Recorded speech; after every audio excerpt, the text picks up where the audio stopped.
One of the most difficult and exhausting things about being black in this country, but especially during times like this, is seeing how frequently you stand alone when you ride for everybody else.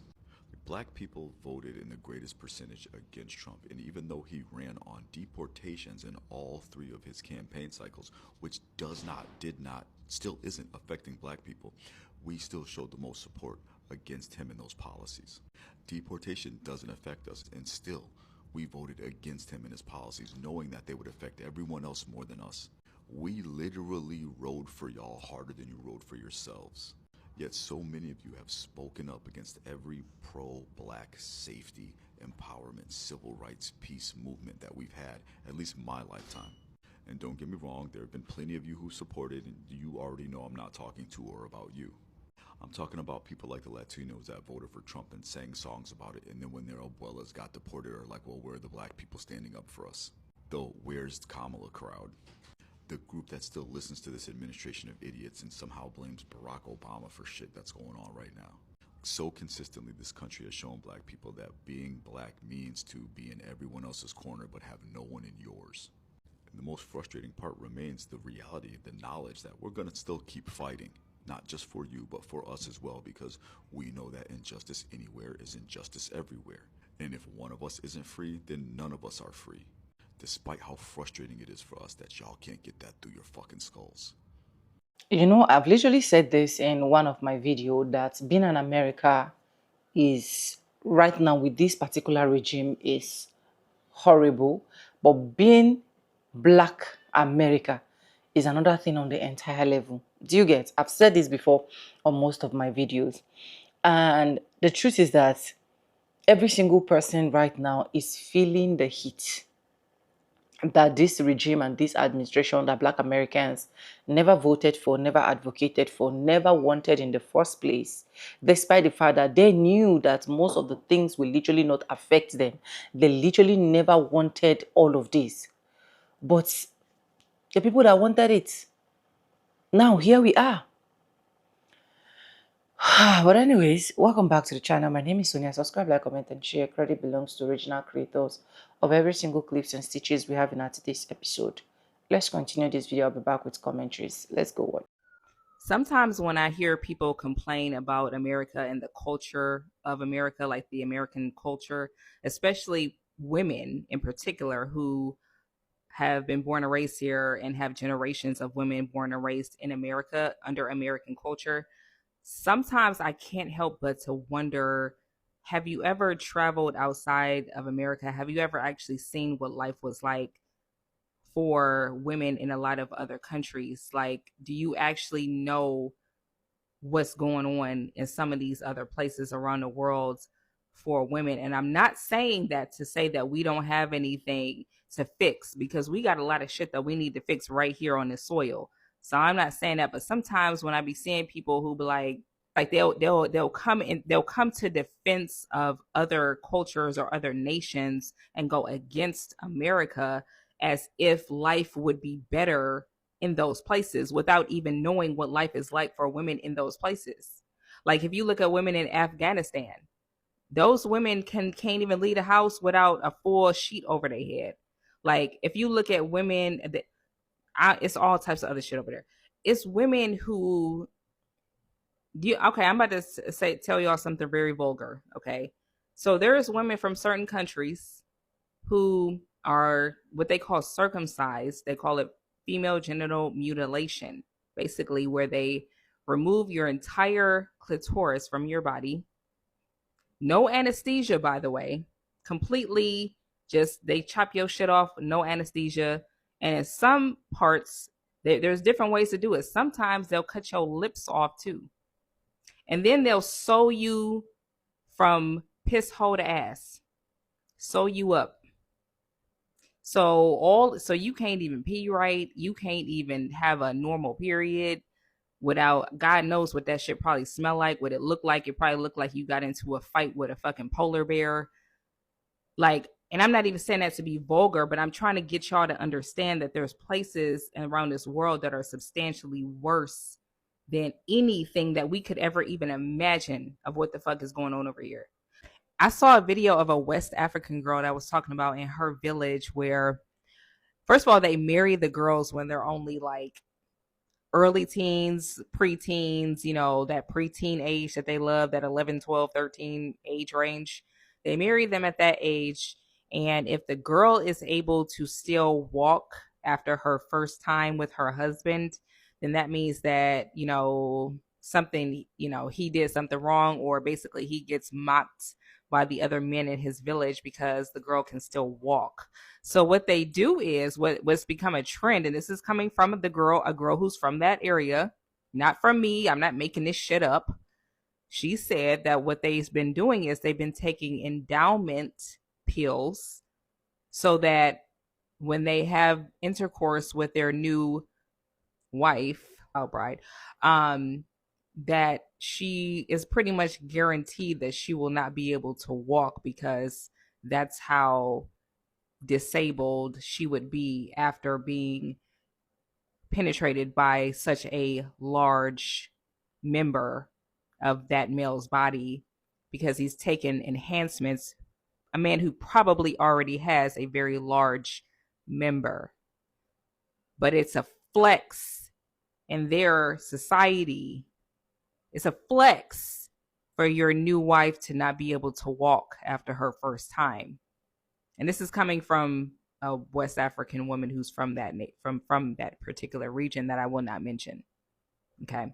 So these are some of the things that actually go on that, we sit up here and complain about America being just so terrible over here. Oh my God, it's horrible over here.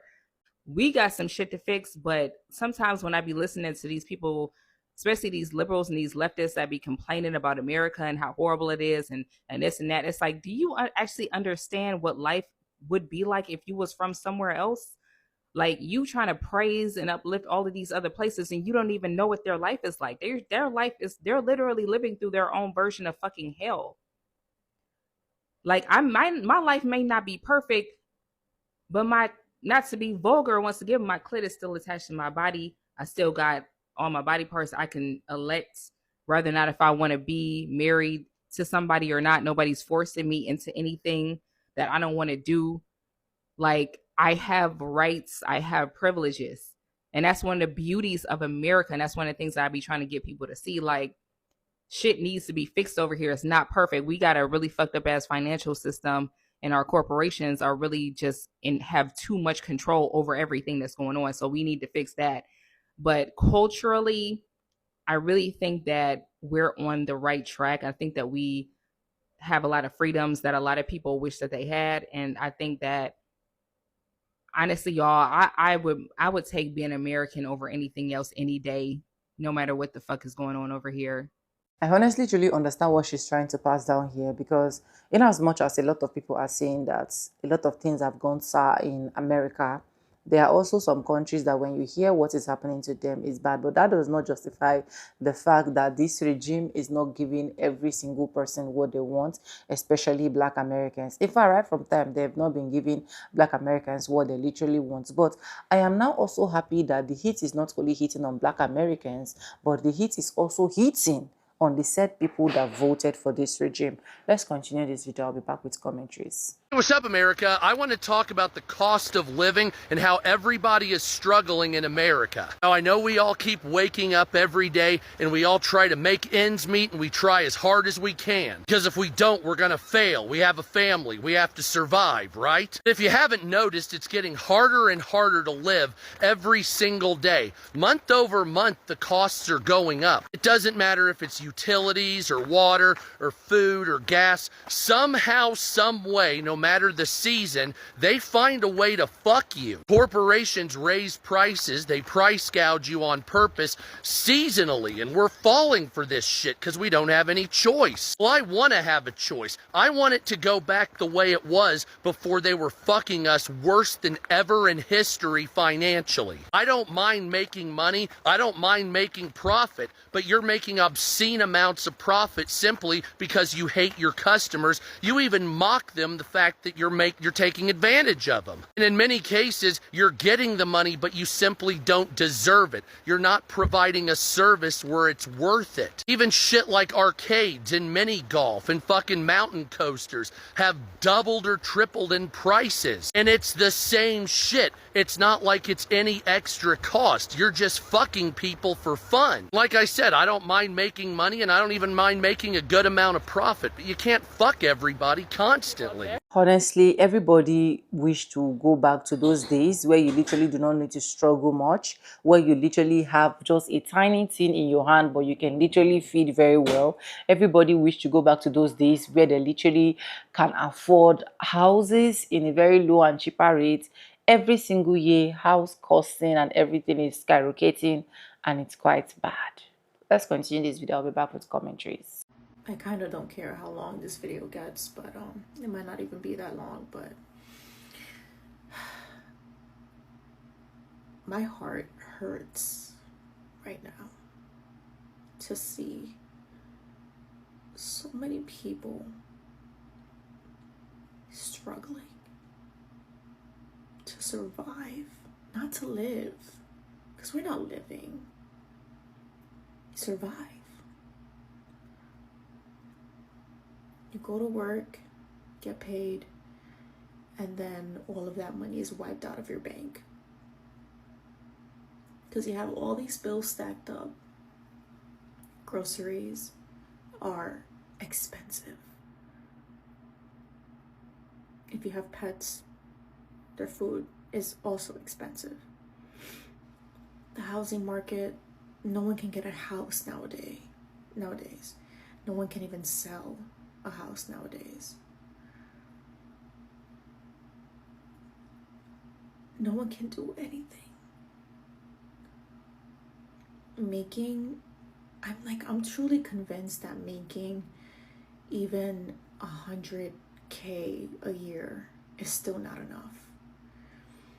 It is not going to be enough because every year rent rises. Every year the cost of living is just outrageously going up, and our wages are not catching up to the cost of living.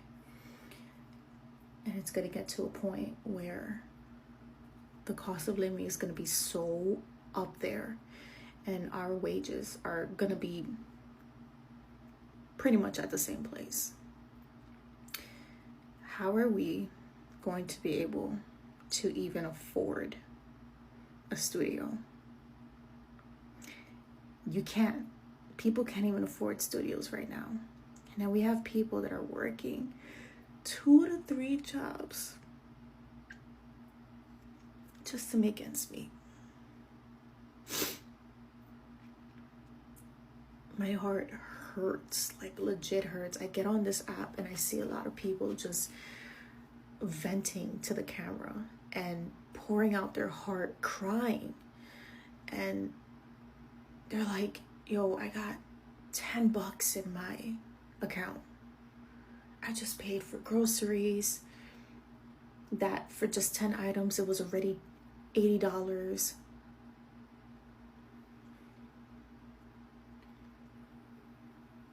I cannot believe that this is the life that we're in right now.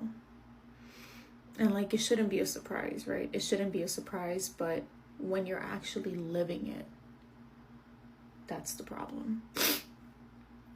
I want a family one day. I want a house one day. Am I gonna get that? Hopefully, praying. But I really want those things. I really want kids, and I really want a nice house for my kids, because I don't want to raise them in where I'm at right now. I don't want to raise them in this type of environment. I want to go to a nice peaceful town with my husband, my future husband, and raising my kids there. But that costs money. Saving, I don't want to hear the older generation, like, you know, our parents. I don't want to hear them talk about, oh, you should have saved money. baby, even if we did, we would have to go into that joint and we would have to pay some of the bills and some of the debt that we still owe. And also, life happens. And we would have to dip into our savings.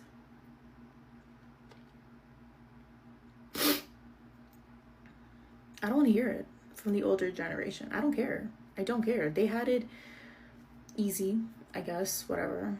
They were able to afford a house.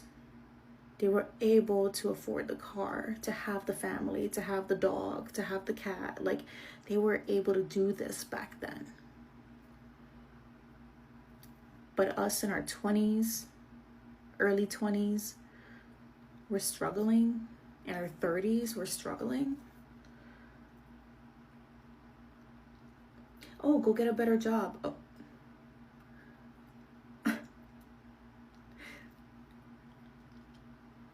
Where? And even if I try to apply, are they really going to accept me? Oh, you just have to work harder. My boss doesn't care about me. My coworkers don't care about me. So why do I need to work harder? Why? I'm trading my time for money. I'm trading my freedom for money. I don't need to work harder. As a female, I get tired easily than if it was like my boyfriend, right? Or a male who usually bounce back faster than a female because we weren't designed. I don't think we were designed to live this grind, this hustle culture, like hustle until you burn out culture. I don't think we were created for that. I don't think so. I don't think our bodies as females, I don't think our bodies are meant to work like that.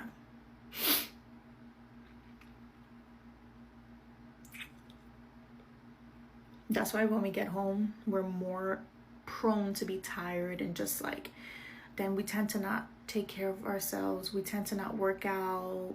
We tend to not eat right because we got to cook the food, but then we got to buy the food and the food is expensive. So it's like, what's even the point? What's the point? Barely getting paid. Our bosses suck. They're disrespectful. They're rude.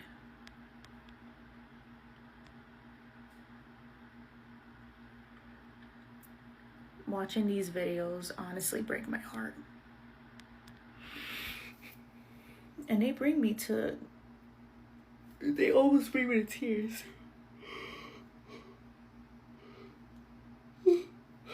They almost bring me to tears because we're really struggling. And there's people out there with families, with kids that thought they could make it. And it's just so rough for them. And they still have to find ways to provide for their kids.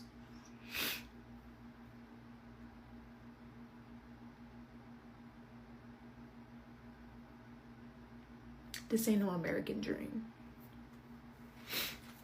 And if anything, it's corporate's dream, not our dreams. We're not, like, it doesn't have to do with us. Like, we are just pawns in this system, in this corrupted system.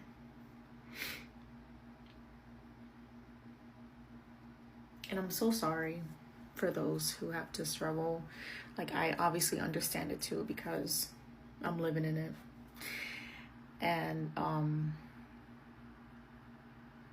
I will be more so living in it in the future due to some personal things that are going on with my life right now that I have no choice but to experience even more of a struggle. My heart goes out to those who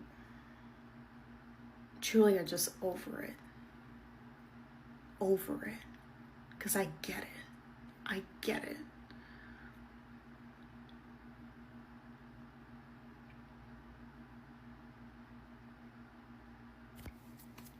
What are we gonna do?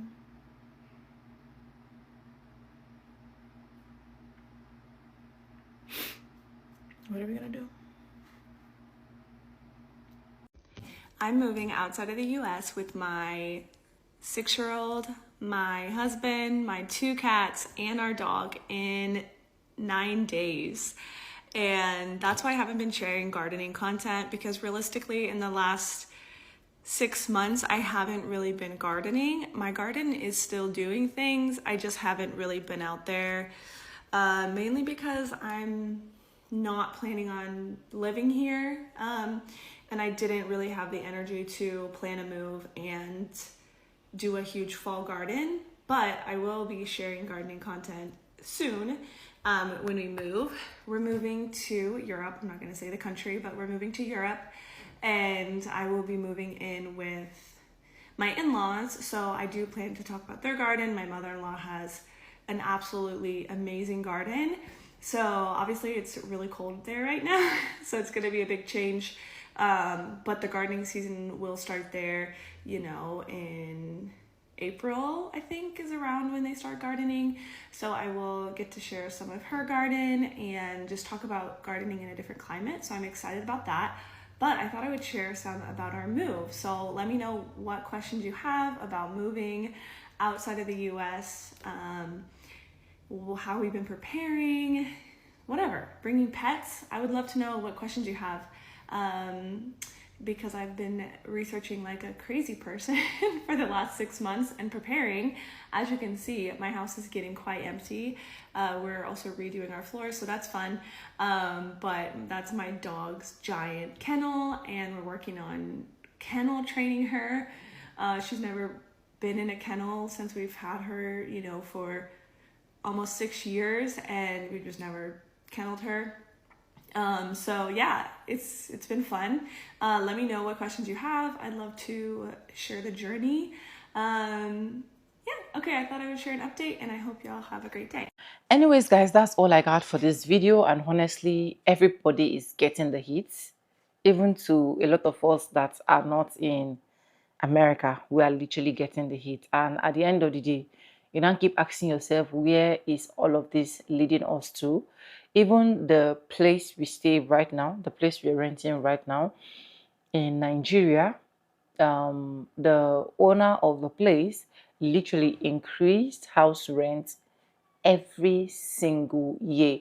So I'm going to be saying a lot of things that people are experiencing in America is still the same with we that are here, to be honest, because we still keep experiencing things going up without literally coming down. Although I understand the fact that a lot of Americans live paycheck to paycheck, where some of their paycheck can actually pay a lot of bills for us here in most of these African countries. And that's why some people will literally tell you that if they have an opportunity to move out, if they have an opportunity to leave America, why won't they leave America? They will definitely leave, because the standard of living here is low, low, low. If what Americans are making here, you're able to make it here in Nigeria, honestly, you'll be living a decent life. Like, you'll be living quite sweet life, okay? Like, I've said it in different part of my video, where I have one of my woman, she's a Black American woman that moved to Nigeria with her 2 kids, right? She moved with her 2 kids. As I'm talking to you guys, she already bought a house here. Her business is already flourishing here. This is not me encouraging anybody to move, right? But if you have an opportunity to move and you feel like other places are going to be better, you carried out your research very well, why not? I know one of the problems that most of these African countries have is insecurity, and then I would say there's no constant electricity. But be it as it may, bad as it bad, other countries are literally living a very affordable life right now compared to a lot of Americans. And that is why a lot of Americans will literally tell you they are exhausted. And I understand where they say they are exhausted. Just imagine me putting in work, the effort, blah, blah, blah. And at the end of the day, I can't even save a decent $1,000 every single month. I keep living from paycheck to paycheck, student loans, social fees, east, west, north, and south. It's exhausting. That's just the honest truth. It's quite exhausting.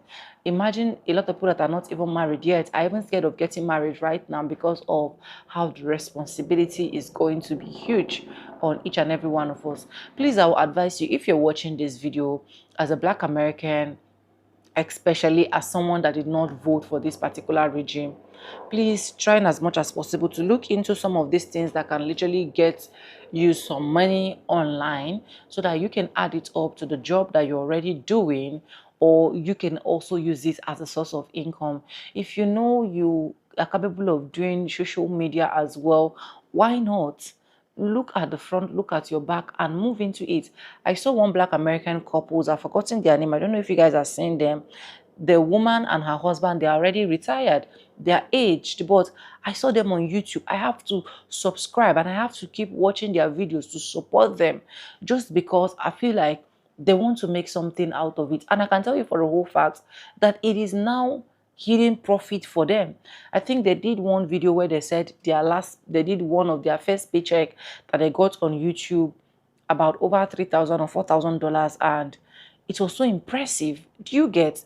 Just imagine they didn't even start at all. Would they be where they are today? No. So please, if you know it's something you can do about social media, why not?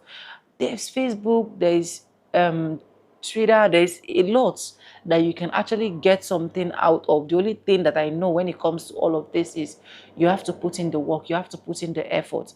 And most of you in America have more advantages than us. That's the honest truth. Yes, I can tell you for a whole fact, forget about the views. You can see 1,000, 3,000, 4,000, even up to 10,000 to 40,000 views here. But it is not healing so much fruit, you understand, compared to some of my friends that are in the US that are doing well with just their small 1,000, 2,000 views. They're even making good money more than us that is in other countries, right? But still, I still have to push because I just need something that can just keep me going. And if you can do it, please, I will advise you to do it, because the way the system is going right now, a lot of things is no longer favorable to especially Black Americans. That's just the honest truth. We can't sugarcoat it. Let's just say things as it is. It's not favorable to them. Most of them go to job, they've been rejected. And I've seen a lot of Black Americans striving on the social media of a thing. If you know you can't even do it, look out for surveys that you can answer, get something to your pocket. Look out for online jobs you can also do and get something to your pocket. So that at the end of the day, we are just going to keep pushing life as we're seeing it. Let me know what you think in the comment section, and credit belongs to the original creators of every single clips and stitches we have in our today's episode. I want to say a very big thank you to every single one of you liking, commenting, sharing, dropping super thanks, and also joining my membership. I do not take you guys for granted. You guys are absolutely the best, and thank you so much for staying stick and hook with me. With that being said, with no further ado, I do like I say in my videos, I'm going to be Simba, and I'll see you guys in my next one. For that, bye. I love you guys. Just be good, okay? This is where